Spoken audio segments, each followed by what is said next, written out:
তো তোমাদের সাথে আমি আরও একটা নতুনত্ব ফ্রেম কাস্টমাইজের ভিডিও শেয়ার করছি। তবে হ্যাঁ, এটা আমার একটা স্বপ্ন বলতে পারো, যেটা পূরণ হয়েছে। তো আমার রেজিনের বিজনেসে অনেক দিনের ইচ্ছা ছিল যে আমিও এরকম কারোর বিয়ের জিনিস প্রিজার্ভেশন করব।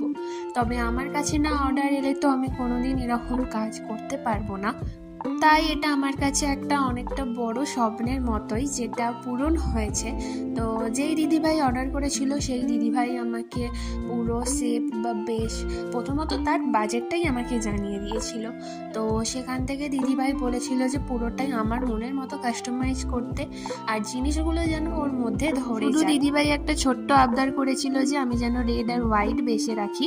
সেটা আমি রেখেও ছিলাম, কিন্তু হোয়াইটের সাথে রেডটা মিশে গিয়ে পুরো একই রকমই হয়ে গেছে, যেখানে প্রায় রেডটা বেশি অংশে রয়েছে আর হোয়াইটটা একদমই। তো দিদিভাইকে এটা দেখানোর পর দিদিভাই আমাকে বলেছিল যে কোনো অসুবিধা নেই, আর জিনিসটা খুবই সুন্দর হয়েছে। আর দিদিভাইকে অনেক থ্যাংক ইউ আমার স্বপ্নটা পূরণ করানোর জন্য। তো আজকের কাস্টমাইজটা তোমাদের কেমন লাগলো অবশ্যই জানিও। টাটা।